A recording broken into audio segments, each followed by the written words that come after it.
Dr. Bethany Campbell obviously brings her own academic area of expertise as well as research experience, but what you might not know about her is she's also very community engaged oriented when it comes to her STEM work. When part of her dissertation was completed at the University of Tennessee-Knoxville, and during that time she started a program called she was the founding member of the Project Bridge at UTK, and this was a community of graduate and postgrads that were, and postdocs that were showcasing STEM research throughout the community. So she also brings that angle to MC. So her academic journey did start at King University in Bristol, Tennessee, where she completed a bachelor's in cell and molecular biology. She then, like I mentioned, went to UTK and started her dissertation and ended up following her professor to Boston University, Boston College, where she completed that dissertation.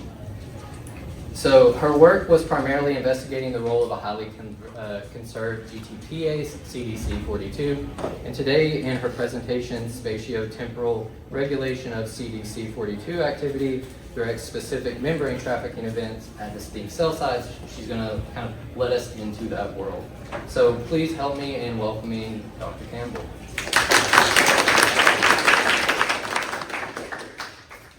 Thank you, everyone, and I do appreciate each of you being here today. It's nice to see many familiar faces and then some also new faces, so thank you again for attending today. Thank you, Brett, for the nice introduction as well. So I wanted to briefly mention my background a little bit so that you can know more about me. So I think Brett pretty much covered all of this already, but I will just show you some pictures that go along with the story. So in 2018, I graduated from King University, so it's a small liberal arts college. It reminds me a lot of Maryville College itself, and that really set me on my path to where I am today. I had such a great experience with my professors there and the mentorship that they gave me that I decided I want to be a college professor too. So I started my Ph.D. At the University of Tennessee, as Brett mentioned. Oops, a little slow here. Okay, so this is my my Ph.D. advisor, Dr. Mike Rudas, and some students in the lab. We were at a conference here.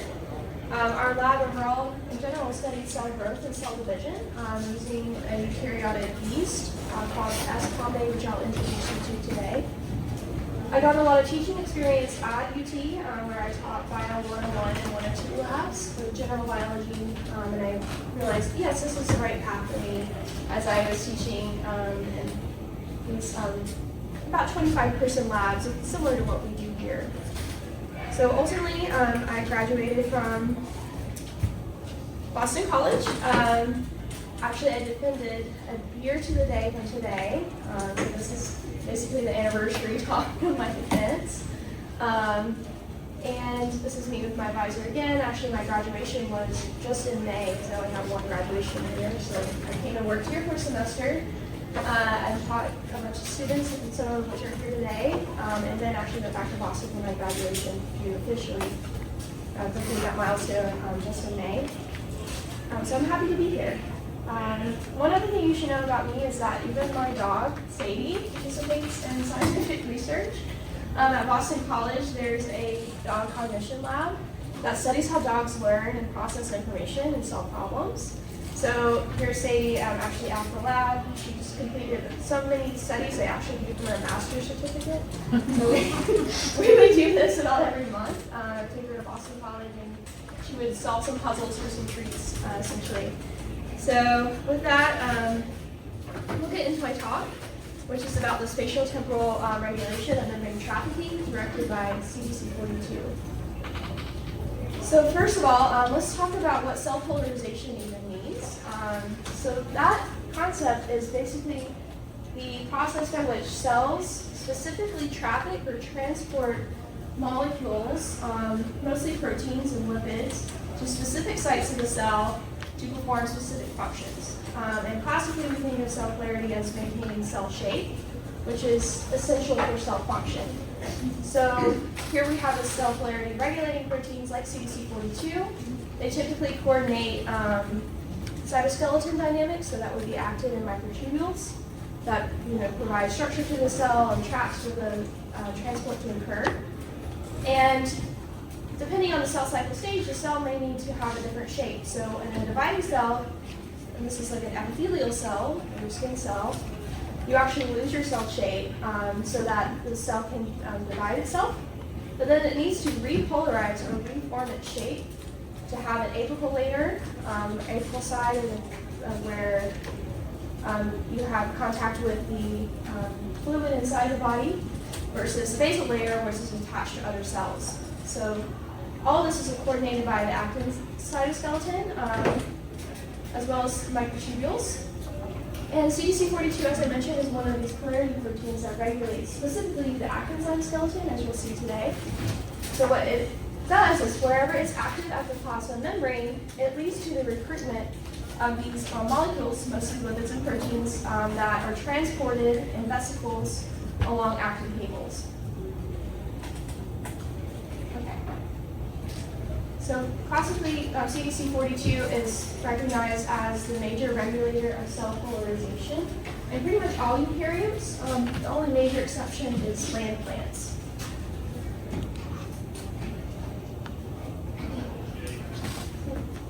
I think we're missing some cartoons on the slide, but in any case, I'm not sure why. These should show cells, but I'll also walk you through those cartoons. It's not displaying exactly right, but here is a newborn cell that is just very short, and it has two ends here. Just imagine there's an outline where I'm circling. In pigeon yeast, they grow in a rod-shaped manner. They divide by medial fission. Oh, that's me. Sorry, okay. I'm trying to change the contrast. Thank you. That would help a lot. It's making it worse.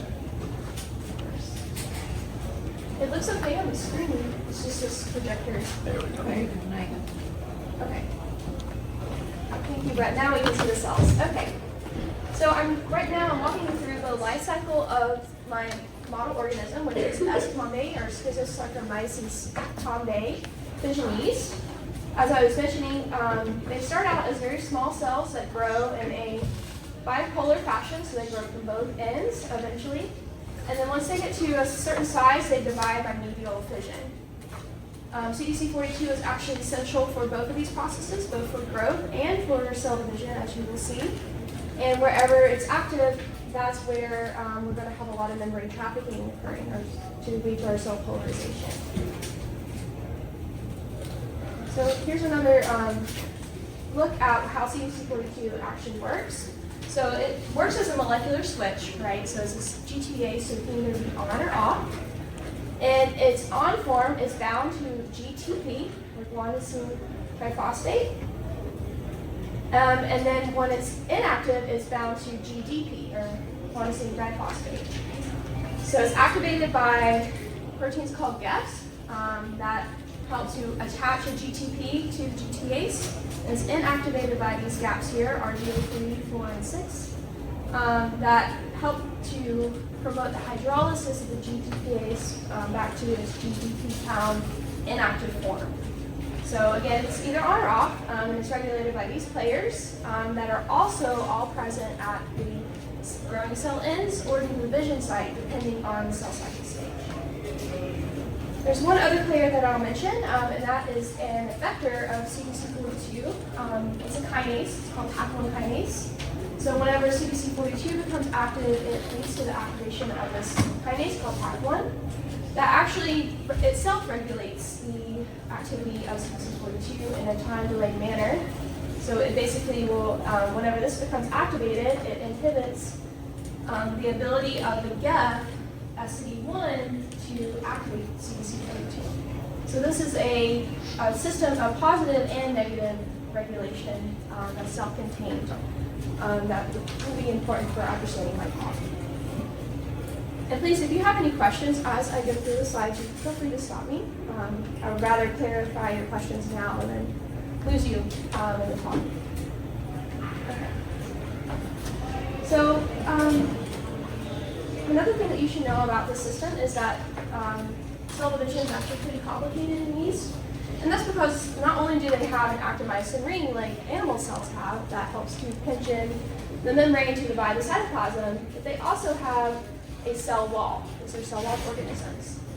So cytokinesis consists of forming first the actin-myosin ring from nodes here, and then a new cell wall is then formed behind that constricting ring. It actually provides the force for constriction in this system because there's really high turgor pressure in the cell wall organisms. So we have a new cell wall being formed that's called the septum. There are actually 3 layers to the septum, as I'll show you. The primary layer is the innermost or the thinnest layer. That starts to synthesize first, right behind the actin-myosin ring. And then we have 2 layers of secondary septum that flank that start to form just after the initiation of primary septum formation. Once the septum is completely formed and the ring is completely gone, meaning it's constricted completely, now the cells they're functionally distinct, like their cytoplasm's been separated, but they're still attached to each other. So we have to digest or partially digest that cell wall on that new septum that's been made to then lead to cell separation. So there's a lot of membrane trafficking events, as you can imagine, lots of proteins and lots of lipids that are needed to complete these processes. So I'll just highlight one thing. So the primary septum is essentially the template for septal synthesis in general. So it's absolutely critical that this primary septum forms first, and in that it's a straight line. So we're looking at some EM images here, where this is in white is the primary septum, and you can see how straight and thin it is. And once it forms, it can serve as a template for then the secondary septum to go along on the outside of it. So the idea here is we need a very thin primary septum so that when it's time for the cells to be separated, we can digest just that primary septum and separate the cells in a timely manner. Okay. So let's talk a little bit more about how the GEFs regulate Cdc42 activity. This is just building more background information to understand what I did in my research. So again, there are 2 GEFs of Cdc42, GEF1 and SCD1. And they both regulate Cdc42 slightly differently. So GEF1 is actually a more transient GEF. It's actually mostly located in the cytoplasm rather than at the membrane. Whereas SCD1 is a very strong GEF. It's located at the plasma membrane itself and participates, as you saw, in that positive feedback loop of Cdc42 activation. So during cytokinesis, or cell division, as we've seen here, loss of each GEF leads to a differential phenotype of how Cdc42 is active. So what we're looking at here is Cdc42 activation using a probe that has an effector domain for Cdc42. So this probe has a GFP attached to it, and it's basically simulating wherever Cdc42 is active, this probe is going to go bind after Cdc42. So it's basically a readout for where Cdc42 is active in the cell. So with loss of the first GEF, GEF1, we actually have a delay in Cdc42 activation relative to wild type. So it should appear pretty soon after the cell starts to enter division. But this is delayed, of course, during in the mutant where we're lacking GEF1 deletion. So if you were to look at these nuclei here, you can see mitosis is already completed before we ever see Cdc42 arrive at the division site in this unit. Whereas in SCD1 deletion unit, we see the opposite phenotype, where Cdc42 is activated at the right time, but the activity is lost late in division. So we don't see the persistence of Cdc42 in late division. It's lost early. So previous work from the lab has shown a role for Cdc42 in primary septum formation, but not for secondary septum formation. So this is work done by one of my colleagues, Dr. Amubuko. She graduated just ahead of me, but she showed that in the absence of GEF1 deletion, we see a delay when VGS1 is recruited to the division site. but we do not see a delay for BGS4. So this is where my work started. We were curious, why do we need Cdc42 activation for primary septum formation, but not for secondary septum formation? So we asked the question then, how is Cdc42 activity regulated during cytokinesis to promote specific membrane trafficking events? And specifically asking, why is Cdc42 activity needed for BGS1 or primary septum synthesis, but not BGS4 synthesis of the secondary septum? So we started with some players that had been reported, and these gaps were known to be present at the division site, but it wasn't known what they do.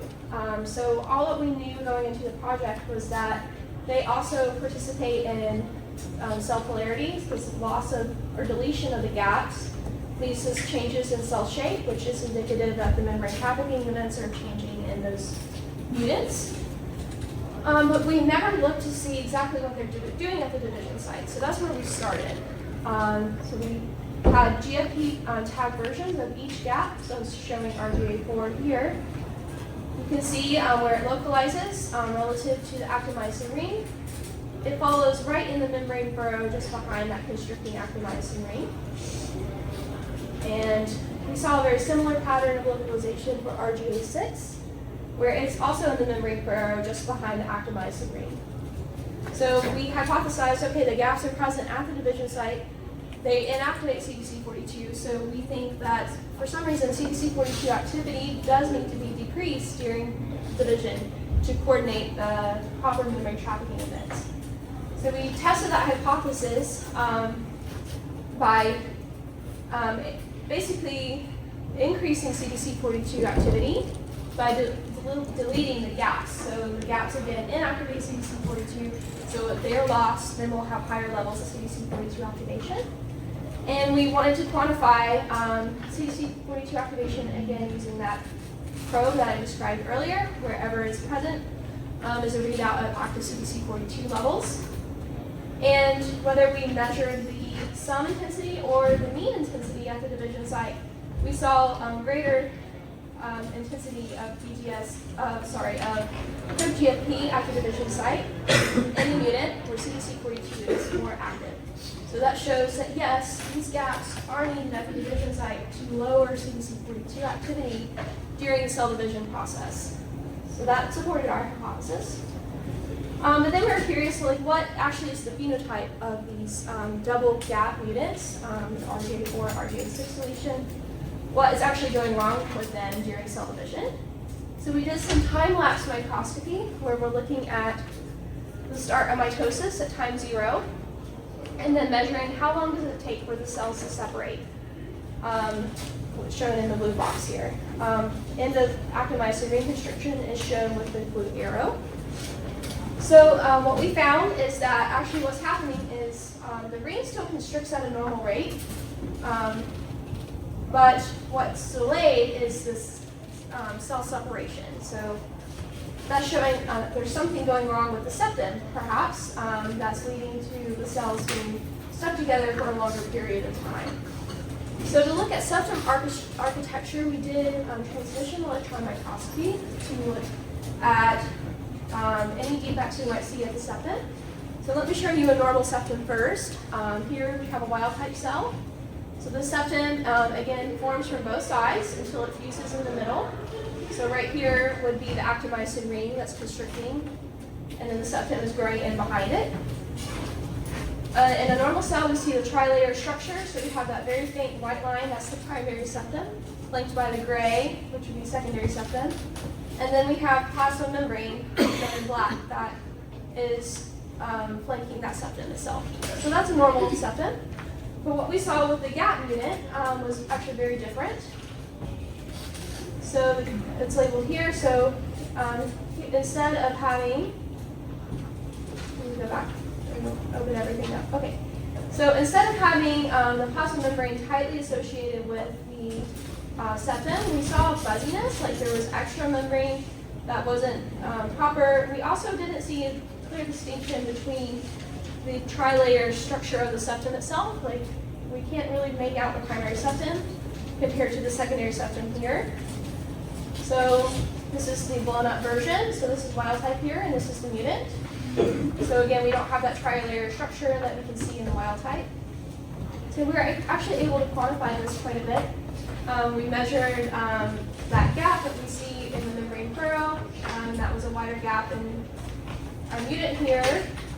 We also measured primary septum width. So actually, we concluded that most of this is actually primary septum because this is a lot lighter than what we see for the secondary septum. And we also saw one other phenotype, which was the deposition of aberrant membrane and septum. So we saw like these very ugly structures that should not appear in our linear septum that we were able to quantify as membrane trapped within the completed septum. So this shows, therefore, let's just recap, that we need to regulate Cdc42 activity during cell division to get proper septum architecture. Otherwise, we have defects like we just saw in the previous slide. But we wanted to go deeper than that. We wanted to know what players are actually involved in this membrane trafficking process. So we asked then, perhaps maybe there's an imbalance in how much BGS1 versus BGS4 is being delivered to the septum to make it. So again, BGS1 makes the primary septum while BGS4 makes the secondary septum layers. So we did a similar experiment where we had GFP tag versions of BGS1 and BGS4 and quantified how the intensity or how much of those proteins tend to localize to the division site in our mutant versus our wild type. So as you notice, the mutant is quite a bit larger. It has a bigger division site. So we actually accounted for this in our measurements. So we measured the intensity and divided by area to get a normalized amount of how much protein is present in a given area of the division site. And what we found is that the ratios actually changed. So with normalizing to the increased division site area, we had proper recruitment of BGS1 to that increased division site area in the mutant, but we did not have proper recruitment of BGS4 relative to the increased division site area. So that shows that yes, there is an imbalance between how much BGS1 to make the primary septum is being trafficked versus how much BGS4 is being trafficked to make the secondary septum. So then we were curious, what is the actual pathway here? So we looked at some related proteins that were known to be involved in the trafficking, the specific trafficking of BGS1 and BGS4, to see if they are also responding in a Cdc42 dependent manner or not. So this was our hypothesis that since we're seeing a Cdc42 dependent trafficking in BGS1, we will also see the same with its partner as BG1. Versus BGS4 is not Cdc42 dependent, so probably its partner SMI1 was not either. So we did the same kind of experiment, looked to see what was the scaling, and as we predicted, SVG1 trafficking scaled with the increased division site area of the mutant, whereas SMI trafficking did not. So this is where we concluded that yes, this pathway that's specific to BGS1 is Cdc42 dependent, whereas the one for BGS4 is independent of Cdc42. So we wanted to look at the exocytic markers.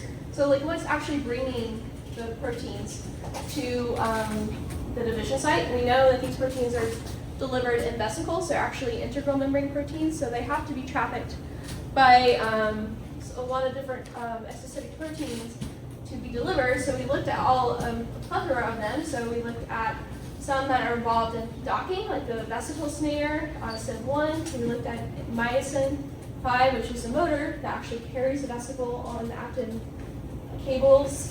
We even looked at other docking proteins like the TRAP2 complex, as well as RABs, which helped in the sorting of distribution of vesicles, right? And in all cases, we actually didn't see an uptick in the appearance of them at the division site in the mutant.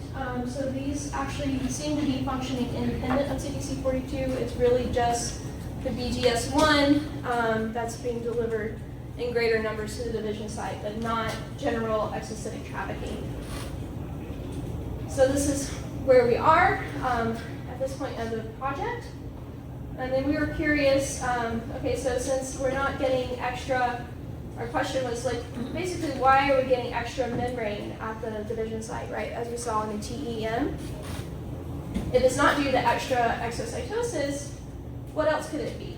So we thought, well, maybe there's not enough membrane being removed through the opposite process, which is endocytosis. So that's where we looked next. So let me tell you a little bit about endocytosis in Pombe, or cell wall organisms. So as I mentioned, there's a very high trigger pressure in these cell wall yeast. So they actually need to make a very rigid actin architecture around their invaginating membrane in order to pinch off a vesicle to undergo endocytosis. So in yeast, endocytosis is an actin-dependent process, which I've already told you, Cdc42 regulates actin formation. So the molecule actually that makes branched actin required for endocytosis is called ART23 complex. So it makes these branch points of actin that make a meshwork that help to invaginate and pull in the membrane during endocytosis. And we know that from previous work in my lab, Dr. Anwubugo, who did this work as well, that if we block endocytosis with a drug treatment that blocks the ART23 complex, we can actually disrupt cytokinesis itself. So there's a connection between membrane trafficking and endocytosis in this way. So we were curious then, given those two lines of evidence, that we need to have endocytosis to have trafficking of the, we're actually looking at BGS1 here. So here in this panel, I didn't go over it. Normally BGS1 is recruited as is constricting, right? We've seen that. But when we block endocytosis, we don't have proper recruitment of BGS1. So that shows that there's a connection between BGS1 trafficking and endocytosis. So we looked there. We used an endocytic marker that binds branched actin, called fibrin, or FIM1, and basically looked at its dynamics, like how much is recruited to the division site, what does it act like, and we quantified its lifetime at the division site. So we found that the lifetimes were shorter in the mutant, and that the patches behave differently. So what we're looking at here, this is called a montage, and we're looking from the surface of the cell inward. So you can imagine like something like this. So this is at the division site. So this is at the top of the cell nearest the plasma membrane inward. And normally these endocytic patches, as I saw, they are actin, they're sites of branched actin formation, right? That form at the plasma membrane and then move inward into the interior of the cell over time. So this is what it looks like in wild type.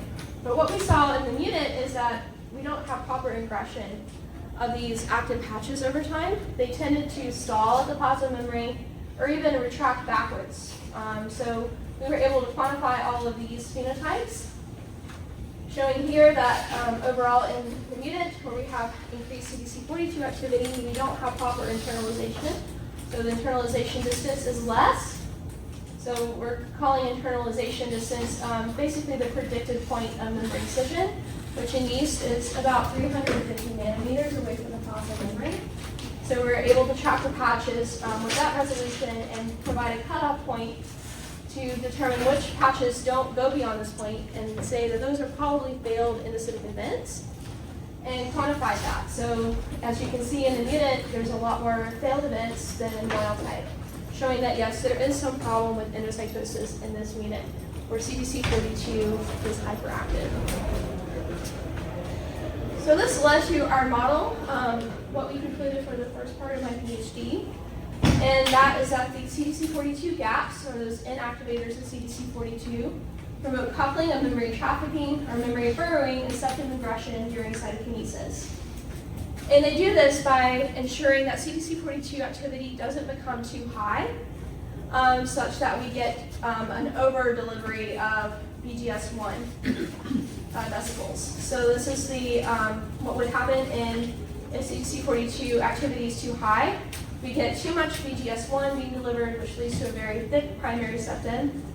too much membrane, and then we get uncoupling of septum synthesis and membrane burrowing as the actin-myosin ring is constricting.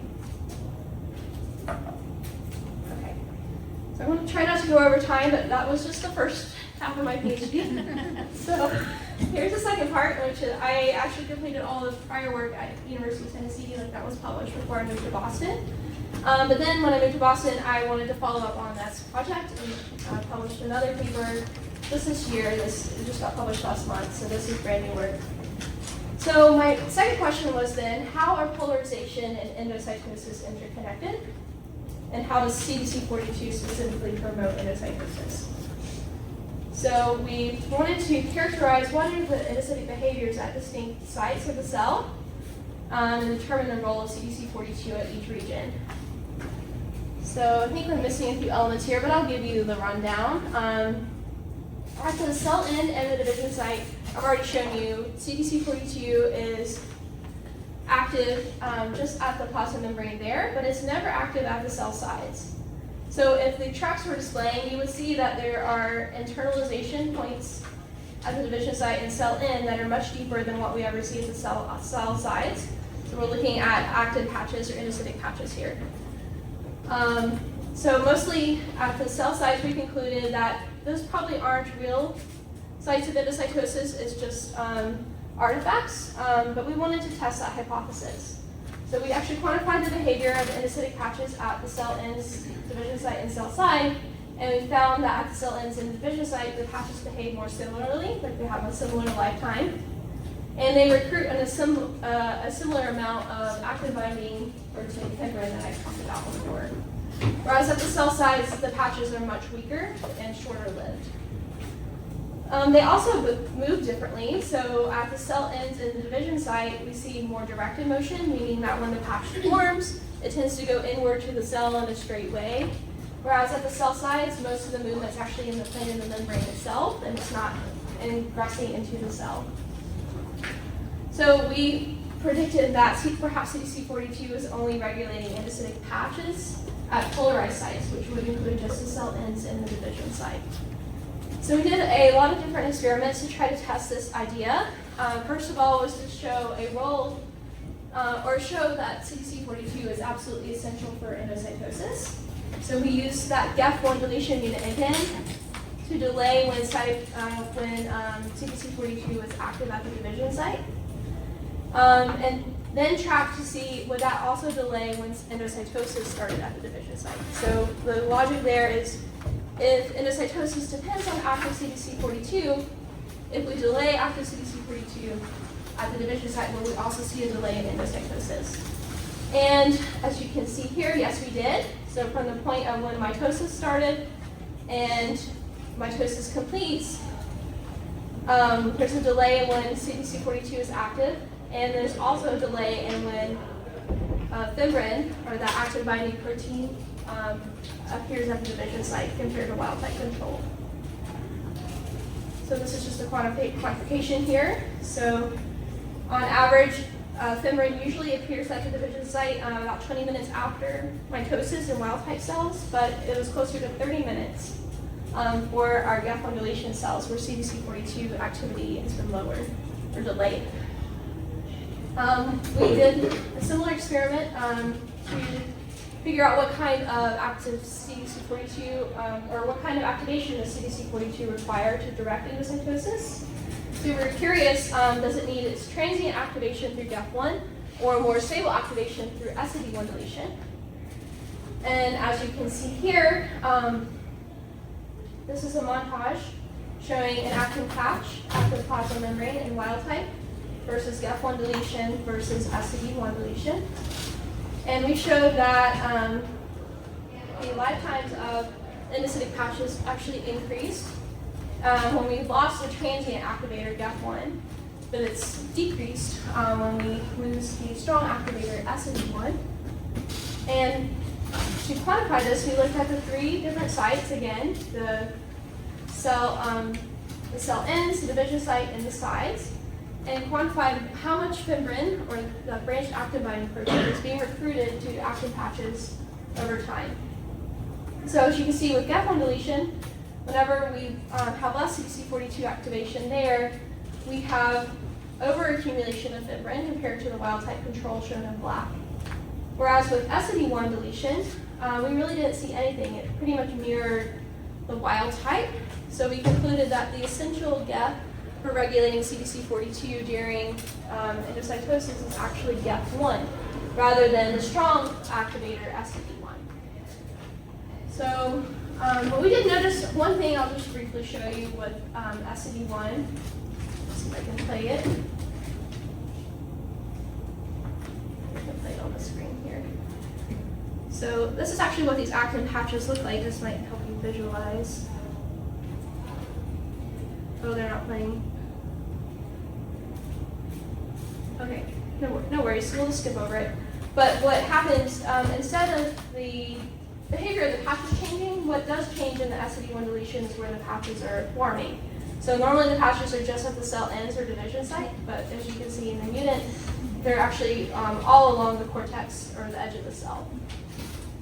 So then we wanted to get to a mechanism of how CDC42 is regulating endocytosis. So the best clue we have is from the literature that this PAC1 kinase, which I mentioned at the beginning of the talk, actually does phosphorylate an endocytic myosin that's called type 1 myosin that works together with the ART23 complex to make branched actin necessary for endocytosis. So we wanted to ask, is this the pathway that CDC42 is working through to regulate branched actin formation? So we looked at the PAC1 mutant, and we did see defects similar to what we saw with increased CDC42 activation in the previous paper, where we see stalled events, incomplete internalization of patches, and an increase of patch failure rate when we look at the PAC mutant compared to wild type control.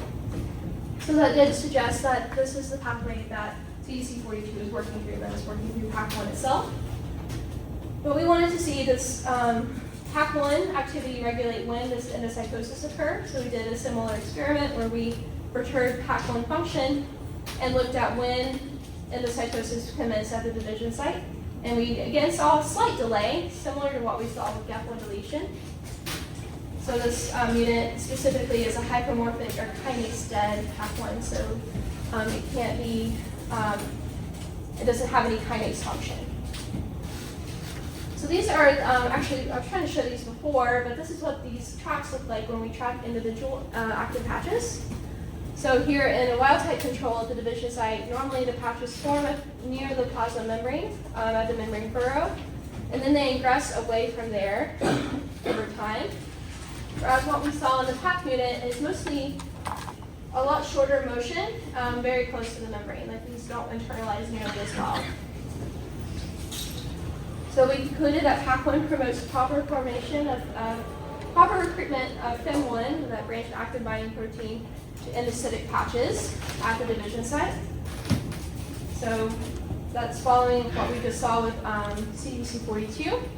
But then we wanted to look at what the target of PAC1 is, myosin, type 1 myosin, to see if what its phenotype is.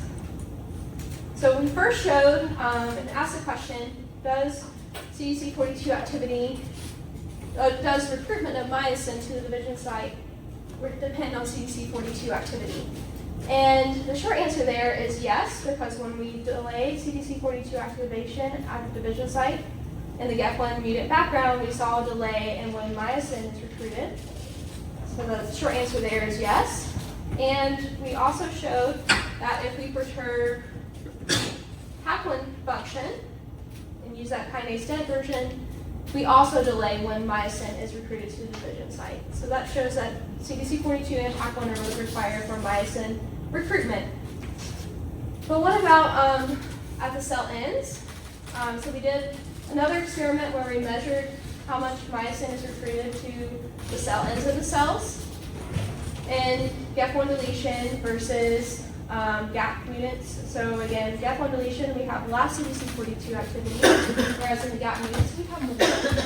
And in both cases, we can see a change where less CDC42 activity in the GAP mutant that led to less recruitment of the myosin, whereas more CDC42 activity in the GAP mutant led to increased delivery of the myosin at the membrane.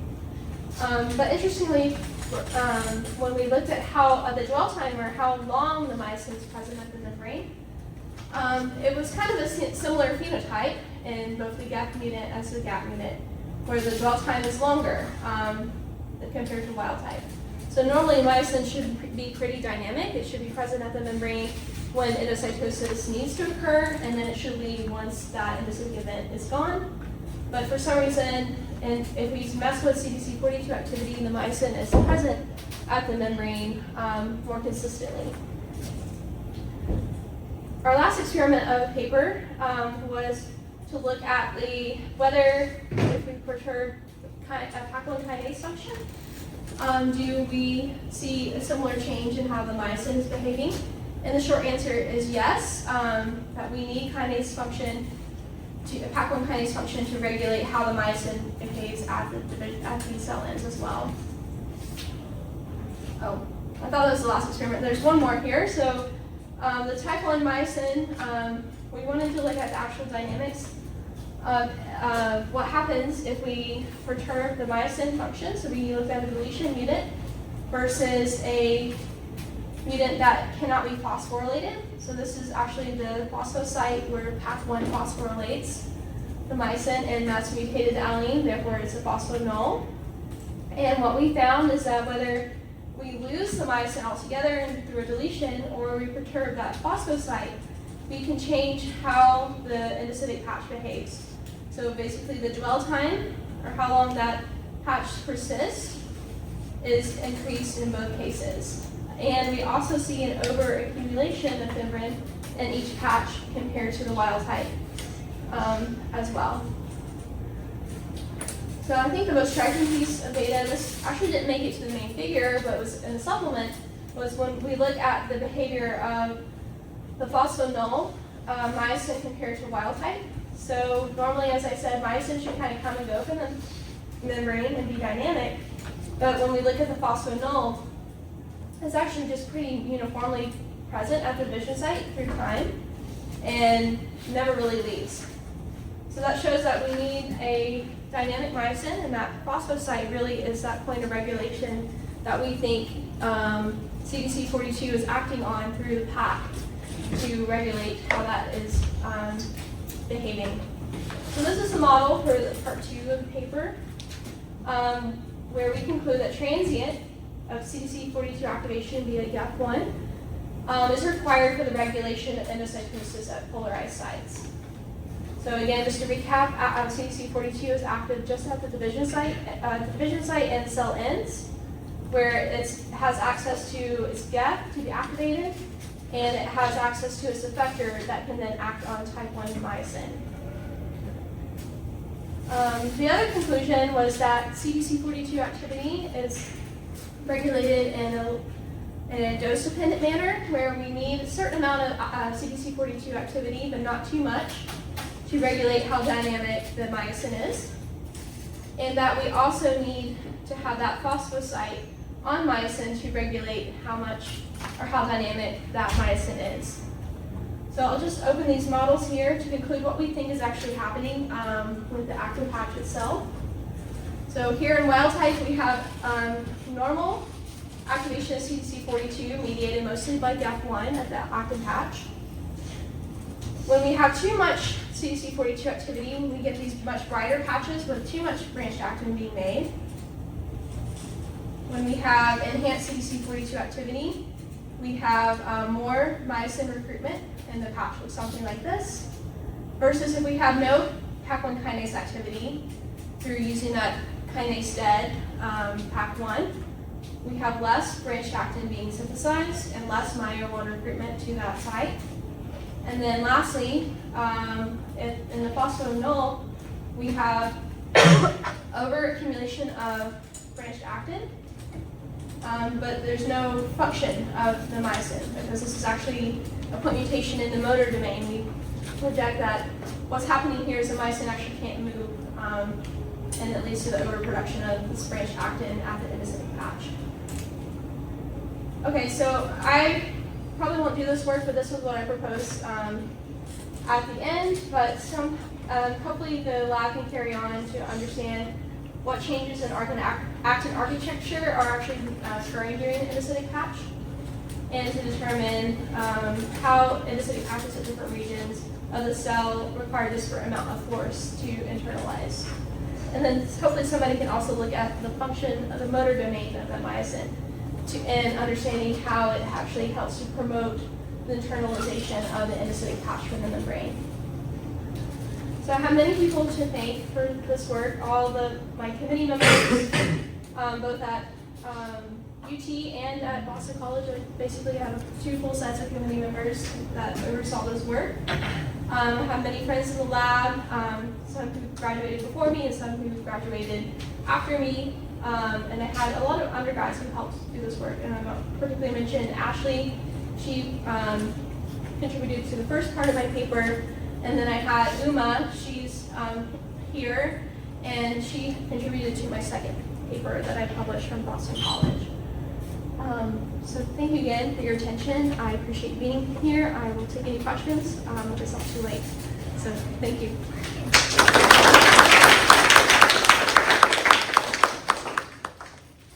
What questions do we have? Dr. Turner? Oh, did you do the TEM yourself at UT? I did it in collaboration. With John Dunlap? Yes. He's fantastic. Yes. So he started, so this project I actually picked up about halfway through from a student that didn't get to publish it. Okay. So I think some of the TEM was already done, but then we had to repeat some experiments. But in the interim, our TEM went down, the camera went bad. So then we had to send it to Danforth Center. So we had a collaborator there that helped us finish up the revisions. But it was interesting. Yeah. I think I heard you mention at one point maybe you were experiencing cell death in some of these earlier than maybe anticipated as like a consequence of the Cdc42 regulation. Is that right? Some of the mutants are a little bit sick. Okay. Yeah. So are there some tissues that would actually benefit from being having a deregulation event, or maybe upregulated? I'm just curious if there's differences maybe in target tissues. Could be. So we're looking at single cells here, so I can't really speak to the tissue part. But again, all these players that I mentioned have orthologs in humans, so we could definitely study this in a cancer cell line or such. And so, but the idea, I think the key takeaway point is that there's a Goldilocks level of activity you need for Cdc42, and too much is bad. That can lead to cell sickness, and then too little is also bad. Thank you. Yes. Leilon? Oh, sorry, Dr. Gibson, then Leilon. Okay. So, the gifts and the gaps and evolution, like we know they're activators and inhibitors essentially, and you're able to show how their activity relates with the Cdc42. Mm-hmm. Do you know what the actual function of those molecules is in terms of modifying the Cdc42? Like, are they kinases, phosphatases, that kind of thing? Or you might have said that. So the actual function, I don't know actually. Okay. Yeah, Okay. so that would be interesting to see. Yeah. So I mean, I just think of the gap as it helps to attach the GTP to GTPase, but I'm not sure like mechanistically how it does. Okay, yeah, that's That's a good question. And then a secondary question, just to give students kind of a perspective of like how long these experiments take. So you make the deletion, right? Yes. And then you have to grow the cells and test. So altogether for one set of mutations, how long would it take to make a mutation all the way to finishing up the experiments? Right, so I would say if things go well, you could make a mutant or deletion mutant in a month. Mm-hmm. So you would have your strain, and then to do these experiments, it probably would take a week to 2 weeks. So it's actually a pretty fast process. That's another great thing about the system. Yeah. Where can we find your papers? I know you said the first one, or second one's not published yet. It actually just got published. So my first paper was published in Traffic, and it's called, I forget the title, it's like Cdc42 gaps, RJ4 and 6, coordinate membrane trafficking or like septum synthesis. You could probably find it there. I can also send it to you. And then my I published, the second work was kind of published in two parts. Part of it was published in Journal of Cell Biology with, because it fit better into my colleague's story. And then I published recently the rest of it in Journal of Cell Science. So that was just published last month. Yeah, and that one's titled like endocytic patches are differentially regulated by Cdc42. Okay. Yeah, you can find it, I'm sure. Yeah. Okay. We do have access to both of those papers through the library system, as well as always reaching out to the author for a free copy is a great way to do. Thank you. Other questions?